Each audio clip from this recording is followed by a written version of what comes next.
तो तुमसे ही बीमारी पूछ के और तुम्हारा इलाज कर देगा वो, उसके लिए इंजेक्शन भी लगाएगा। अब तुम कहोगे हाय इंजेक्शन क्यों लगा रहे हो, क्यों लगाना है? क्योंकि जो तुम बीमारी बता रहे हो उसका इलाज ही इसी से होगा। सही। हमने भी कई चेलों से बीमारी पूछी, हम भी पूछते हैं। देखो बीमारी क्या है? विकार। जैसे किसी के अंदर मान बड़ाई अहंकार है, बातों से पता लग जाता है कि ये मान बड़ाई का है कि नहीं है बंदा। उसकी थोड़ी सी बड़ाई कर दो वो एकदम गुब्बारा हो जाता है। तो हमने भी बड़ाइयाँ करी हैं। क्यों करी हैं? इसकी बीमारी देखने के लिए कि कहीं इसमें बीमारी तो नहीं है मान बड़ाई की। क्योंकि यही बंदा कल को गालियां देता फिरेगा जब मान बड़ाई पे चोट लगेगी। और मान बड़ाई को जो बंदा पसंद करता है वो किसी का सगा नहीं होता। वो अपने घर वालों छोड़ो, अपने गुरु को भी गालियां दे, जो मुक्ति का दाता है उसको भी गालियां देने से बाज नहीं आएगा, जो मान बड़ाई का भूखा इंसान है। और ऐसे मान बढ़ाई के भूखे इंसानों का इलाज कैसे करना होता है मुझे अच्छी तरह पता है। क्योंकि इस पंथ में मान बढ़ाई वाला बंदा टिकेगा ही नहीं, टिकेगा ही नहीं। उसी से पूछ के उसी का इलाज किया जाएगा। तो बात ये है, अपने गुरु से हर बात शेयर करनी चाहिए। कोई आपको ज्ञान नया समझ में आ रहा है या कुछ भी है, आप एक बार उससे पूछो।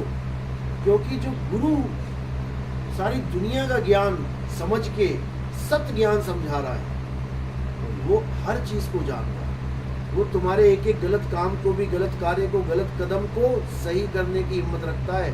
तुम पूछो तो सही कि गुरुजी मुझे ये ज्ञान मिला है, कोई बता रहा था कि ऐसे ऐसे है, उसकी जड़ तक खोद दी जाएगी, पूरा समझा दिया जाएगा।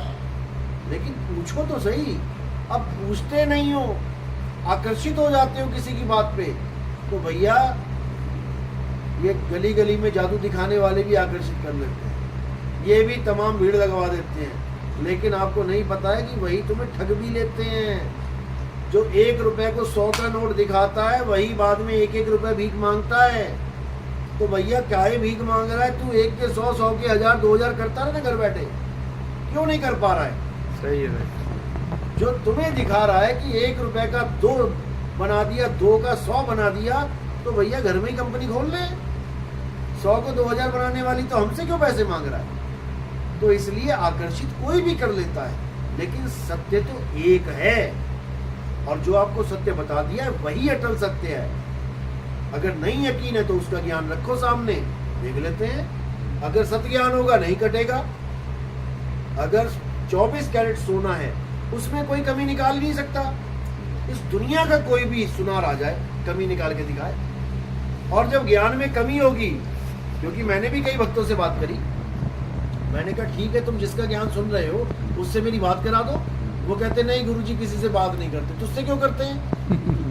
जब गुरुजी किसी से बात नहीं करते तुझसे क्यों करते हैं ये बता।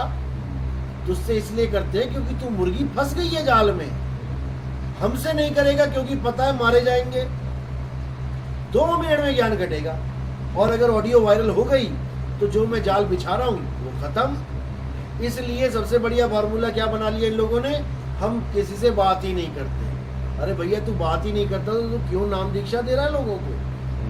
क्यों तू गलत पाठ पढ़ा रहा है लोगों को?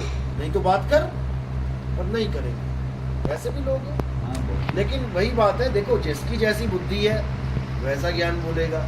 जिसको सही लगता है जहाँ जाओ, अपना कोई दिक्कत नहीं। सही है।